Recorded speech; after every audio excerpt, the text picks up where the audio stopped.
आप देख रहे हैं मेरा यूट्यूब चैनल।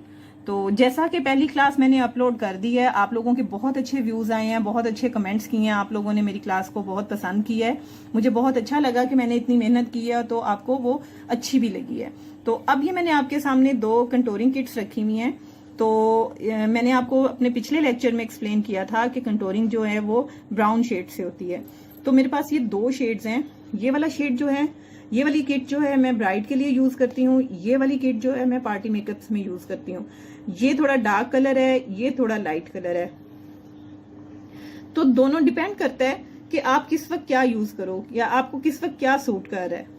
जब आपने हाई कवरेज की होती है, आपने हैवी बेस बनाई होती है, तो आपको कंटोरिंग भी थोड़ी हैवी करना पड़ती है, क्योंकि जब हम बेस बनाते हैं तो हमारे फीचर्स जो हैं वो फ्लैट हो जाते हैं, जिनको हमने प्रोमिनेंट करने के लिए जो है वो कंटोरिंग करनी होती है, और यानी अपने कट्स को प्रोमिनेंट करने के लिए कंटोरिंग करनी होती है, और अपने जो फेस की बल्कीनेस है आपने उसको खत्म करने के लिए कंटोरिंग करनी होती है। तो जब आप हैवी बेस बनाते हो तो आपके फीचर्स बिल्कुल फ्लैट हो जाते हैं, जिनको आपने दोबारा से प्रोमिनेंट करना होता है इन शेड्स के साथ। तो अगर फेयर कलर है तो आप बहुत ज्यादा डार्क कंटोरिंग नहीं लगा सकते। अगर डार्क कलर है तो आप बहुत ज्यादा लाइट करोगे तो पता नहीं चलेगा। ठीक है, तो उम्मीद करती हूँ आपको इनका समझ आ गई होगी कि कंटोरिंग शेड कौन से होते हैं, आपने कौन से सिलेक्ट करने हैं। मेरे पास ये क्रिस्टीन कंपनी के हैं दोनों, ये देखें, दोनों क्रिस्टीन कंपनी के हैं, और ये मेरे फेवरेट शेड्स हैं। ये दोनों शेड्स जो हैं ये मेरे फेवरेट शेड्स हैं और मुझे बहुत पसंद हैं। इनके बाद, इनसे पहले मैंने बहुत यूज किए, लेकिन जब मैंने ये यूज किया उसके बाद मैंने कोई और ट्राई नहीं किया। और कंटोरिंग करने के लिए मैं इस ब्रश को यूज करती हूँ। ये ब्रश देखें, इसको, ये ऐसा एंगल्ड ब्रश है, इसको यूज करती हूँ। जैसे कि ये शेड मैंने लिया, मैंने अपने कट पे यूज करना है, किसी भी कट पे यूज करना है या कहीं फेस पे यूज करना है, तो कंटोरिंग के लिए आप ये यूज करते हो। ठीक है, मैं ब्लश एंड ब्रश से भी बहुत अच्छी कंटोरिंग कर लेती हूँ, लेकिन मैं उस कंटोरिंग के लिए स्पेसिफिक जो ब्रश है मेरे पास वो ये है। तो आप सब भी परचेज कर सकते हैं। इस ब्रश के साथ कंटोरिंग के रिजल्ट्स बहुत अच्छे आते हैं। इवन आप इसके साथ नोज की कंटोरिंग भी बहुत अच्छी कर लेते हो। अगर आपको लगता है कि ये मोटा है ब्रश, ये देखें, इसके ग्रेन्स अगर आपको मोटे लगते हैं तो आप इसको यहाँ से प्रेस भी कर सकते हो। प्रेस करके और आप नोज की कंटोर कर सकते हो, लाइक दिस। साइड से करनी होती है ना। तो अभी मैं बोर्ड पे आपको बताती हूँ कि आपने कंटोरिंग करनी किस तरीके से है। ठीक है, उम्मीद है कि आपको प्रोडक्ट की समझ आ गई होगी कि किस प्रोडक्ट के साथ आपने कंटोरिंग करनी है। जी, तो अब चलते हैं अपने बोर्ड की तरफ। जी व्यूअर्स, तो हम अब अपने बोर्ड पे आ गए हैं। तो जैसा कि मैंने ऊपर टॉपिक लिखा हुआ है, how to contour your face. तो आज हमारा पूरा लेक्चर जो है वो कंटोरिंग के बारे में है। तो और इस लेक्चर में हर वो चीज़ क्लियर करूंगी जो आपके माइंड में कंफ्यूजन्स हैं और जो रहती हैं कंफ्यूजन, उन सब चीज़ों को मैं क्लियर करूंगी। तो जी, अपना फेस कंटोर कैसे करते हैं, तो जैसा कि मैंने अपने पिछले लेक्चर में भी आपको एक्सप्लेन किया है कि फेस के फीचर्स को उभारने और दबाने के लिए हम कंटोरिंग यूज करते हैं। तो यहाँ पे मैंने एक फेस बनाया हुआ है और आज मैंने थोड़ी सी हिम्मत कर ली है उसके कान बनाने की भी। तो कान मैंने इसलिए बनाया है, ज़रूरी था कि क्योंकि मुझे आपको बताना है कि आपने कहाँ से कहाँ कैसे कंटोरिंग करनी है। ठीक है ना। तो जैसा कि मैंने आपको पिछले लेक्चर में भी अपने एक्सप्लेन कर दिया था कि कंटोरिंग को आपने कौन से फेस पे आपने कैसे कंटोरिंग करनी है, आज मैं सिर्फ आपको बताऊंगी कि कंटोरिंग करते कैसे हैं। ठीक है ना। तो अब मैं स्टार्ट करती हूँ। सबसे पहले हमने करनी होती है अपने फेस कट्स की कंटोरिंग। ठीक है ना, कि आपके ये जो चीक बोन्स हैं ये प्रोमिनेंट हो। मेकअप करने के लिए जब हम बेस बनाते हैं, अपने फेस की कवरेज करते हैं, तो हमारे फीचर्स जो हैं वो बिल्कुल फ्लैट हो जाते हैं। फेस के कट्स जो हैं, जो प्रोमिनेंट होते हैं पहले, वो दब जाते हैं। तो उनको दोबारा से उभारने के लिए हम कंटोरिंग को यूज करते हैं और ब्राउन कलर से कंट्रोल करते हैं। तो सबसे पहला जो हमारा कट होता है जिसको हमने देखना होता है, वो हमारी चीक बोन्स को हमने प्रोमिनेंट करना होता है। चीक बोन से नीचे जो हमारा कट होता है हमने उसको प्रोमिनेंट करना होता है।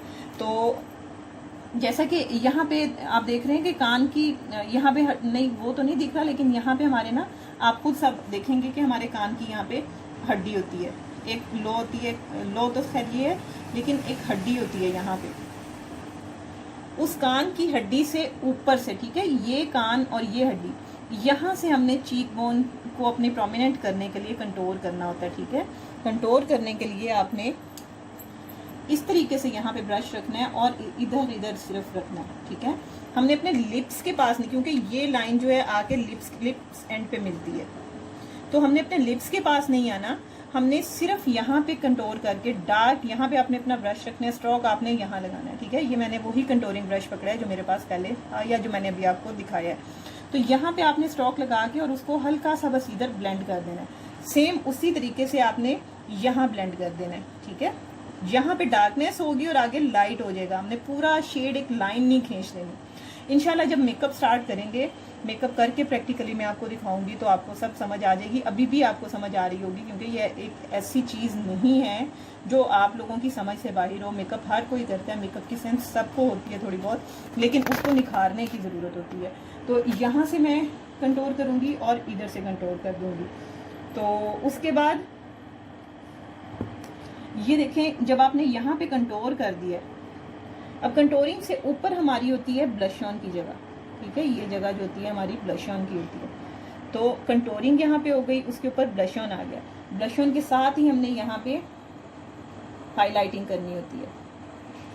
अब आप देखें कि ये कितना ट्रिकी काम है, ये इजी नहीं है, लेकिन आप अपने जहन में ये मत रखिएगा कि आप मेकअप नहीं कर सकते। मेकअप हर कोई कर सकता है, बस थोड़ा सा समझने की ज़रूरत होती है। अब ये लाइन, ये जो आपकी कंटोरिंग की लाइन है, फिर ये आपका जो ब्लश ऑन है और आपका हाइलाइटर, ये तीनों मिक्स होने चाहिए। मिक्स से मुराद ये लाइन इसके अंदर मिक्स होनी चाहिए, ये लाइन इसके अंदर मिक्स होनी चाहिए, तो तभी आपका मेकअप जो है वो ब्लेंडेड फॉर्म में नजर आता है। उसके बाद आपने अपने, मैं अब आप उम्मीद करती हूँ कि आपको मेरे हाथों से ही समझ आएगी कि मैं किस तरीके से और किस जगह को बता रही हूँ, किस जगह को हाईलाइट करना चाह रही हूँ। तो फिर आपने अपने, यानी अगर आप बेस बनाते हो ना, तो आपको हर जगह पे, यानी हर जगह कह रही हूँ, हर फेस पे आपको कंटोरिंग की ज़रूरत पड़ती है। चाहे वो फेस पतला है, चाहे कमज़ोर है कोई, चाहे वो फेस बल्कि है, आपने कंटोर करना ही करना होता है, ठीक है। फीचर्स को प्रोमिनेट करने के लिए और अपने मेकअप को एक अच्छी और सटल लुक देने के लिए। तो फिर हम फोरहेड पे थोड़ा सा यहाँ पे कंटोर कर देते हैं, ठीक है, नॉर्मल फेस के लिए।